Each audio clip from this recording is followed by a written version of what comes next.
Hey everyone, welcome back to Homestead Corner. Today we are going to be canning up some beef stew to get that pantry full.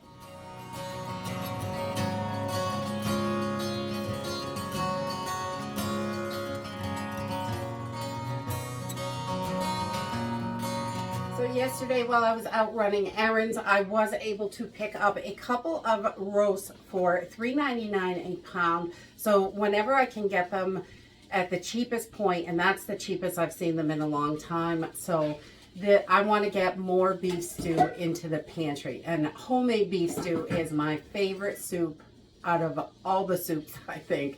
I love a lot of soups, but beef stew, home canned, is just so delicious. It tastes just like you just whipped up a fresh pot and simmered it nice and slow all day. So this comes out really, really good. And we're just going to use a few things.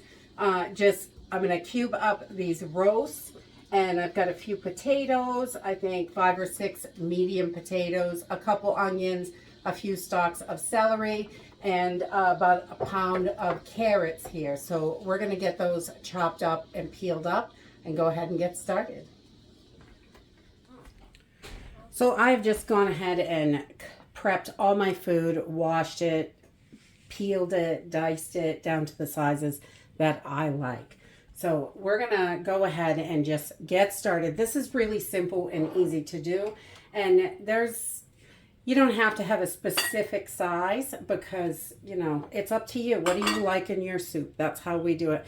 So I've just chopped up my roast, and I'm just gonna spread this out between the jars, and I'm putting this in raw. All my stuff is cool to room temperature, and I just want to make sure I've got that bottom covered really well. And I remove a little bit. If we have real thick fat on it, we will remove it. But if it's just a little bit, we just leave it on there. It just adds so much more flavor. We don't want to be going without flavor. We want as much flavor as possible in there. So we're going to just get these in each jar. And I just try to spread this out as evenly as I can. And I've only got one roast here because it really looks like it's going to be enough for these 7 quarts.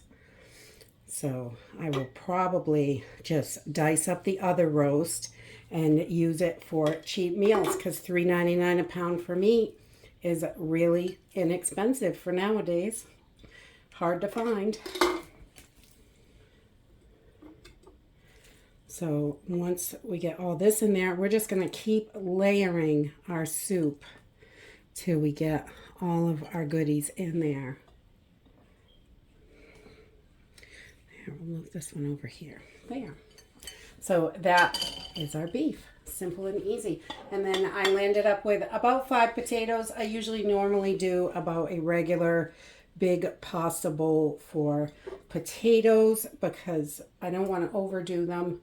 The potatoes do get soft, so you might want to cut these a little thicker. I don't like to get them too small. I like my bite sizes a little smaller than this, but they get so soft in here because you're canning them for so long because of the meat. So I just want to layer these right in. And after the potatoes, I like to put my carrots in. Just a handful in each jar. We're going to fill these about 3/4 of the way. So we don't want them too full. We want room in there for some good broth. But we want to have plenty of stuff in our soup. So I usually go about 3/4 of the way. All right. And then we're going to add our celery. Again, just chopped up whatever size you like. Works. And I've got 3 stalks of celery here. That's usually about good for our family. And you can go more or less, definitely. Put in all those favorites that you love. And then we're just going to add our onions and put a little bit in each one of these jars. Just a small handful.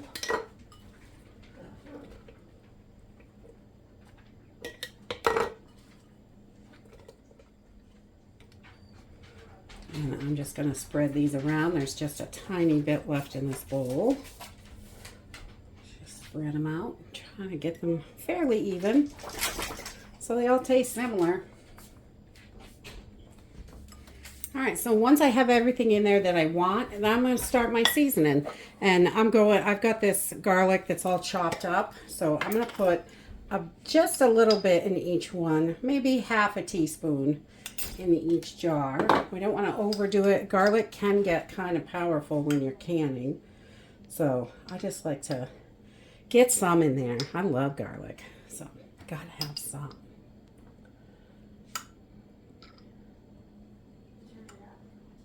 And then we're going to add our other seasonings. We're going to do a little black pepper. And I just shake it right in. You can mix up your broth and put all your seasonings in there if you'd like to, but I'm going right easy today, right out of the box broth. That's simple and easy. I'm going to put some steak seasoning in here because we like that. Just gives it a little bit more flavor. Just not too much because it's a little salty, but a little bit in there.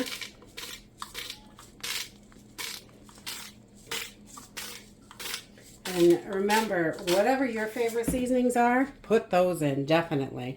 I'm going to add a little bit of Worcestershire sauce, just a splash in each jar, because we like that. Doesn't have to be too much, but it does add to that flavor.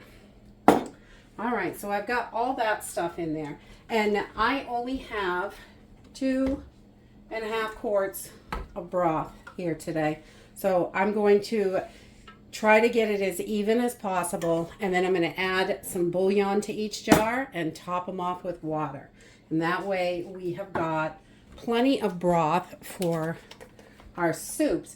So, and you can do this anyway. You can go just with the beef bouillon and water. That works great.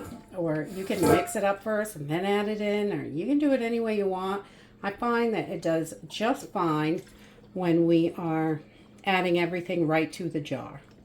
I like to just go right in the jar. Less dishes. No sense making things hard on ourselves when we don't have to. Okay, so my jars are most of the way full. They're just about to the elbows here on the jars, those shoulders. So I'm going to do about a teaspoon of this. This is just soup and gravy base. It works just like a bouillon. You can, if you only use a tiny bit of water, it will thicken up like a nice gravy. So just about a teaspoon in each one, just to add that flavor, because we are going to top these off with some water. And I want to make sure these have good flavor in them, because I love lots of flavor. And you don't have to use bouillon. I've seen a lot of people just throw everything in water, and that works too. It will make a broth, and it will give it flavor, but I like to beef it up. A teeny bit more in there. So we're just going to top these off. I've just got some fresh filtered water here, and we're just going to top these off right up to about this glass ridge under where the lid goes. The ring, just about under there. And I'm not adding extra salt to this because the broth is salty and the bouillon is a bit salty. So I don't add extra salt to it because it tends to be way too salty for our family that way. But we just want to get these filled up to that ridge so they are ready to can. Okay. And then we're just going to take our little debubbler, and yes, I use a 1970s citrus peeler from Tupperware. I love that thing. It works perfectly. And I just want to make sure I'm moving everything around in here and it gets good and debubbled. Kind of push that seasoning in. That seasoning is going to dissolve once everything gets hot anyway. Just everything is room temperature right now. So we just want to get this all debubbled. And make sure, and if our line comes down too far, we can adjust our head space, because sometimes there are nice big bubbles in here. and it does change it. So we had this one down here, and over here it's a little bit low, so we're just gonna top these off again. Just get them where we want them. Okay, so once we're done debubbling, I'm gonna just take some white vinegar here, and I just put a little on a rag, and I've got a paper towel. You can use whatever, but it picks up salt, pepper, seasoning, any grease, anything like that. So we just want to make sure our spot is nice and clean, and we want this top flat piece super clean so we get a good seal. And one more. And I have just heated up my lids just on a low heat. I don't want to boil these. I just want to get this gummy inside, because I have really good luck with seals when I do this. And I know some companies say you don't need to anymore, but I really like to do it. That's how I was taught, and I'm an old school girl. And we're just going to get our rings on these and get them right into the canner. So we are just going to bring this up to pressure. We're going to bring it up to a steam. And once it's steaming for 10 minutes, then we're going to add our weight till we have 10 pounds of pressure. And once we hit 10 pounds, we're going to start timing this for 90 minutes, because these are quarts. If you make your soups in pints, they only have to be done for 75 minutes. So we're going to get these bad boys going. And there we have it, all canned up. We're going to let this cool overnight on the counter. In the morning, we'll wash our jars, label, and off to the pantry they go. So nice to be able to have these soups in the pantry. And this is ready to eat food. You can literally open this and eat it, although I think all soups are definitely a little better when they're warmed up, especially on a cold, chilly day. And that's it. Canning soup is really easy, whether you're doing a chicken soup, beef soup, any kind of soup, really. You can have this ready for the shelf. And this is so simple and easy. I hope you enjoyed this video, and I hope to see you next time. Bye.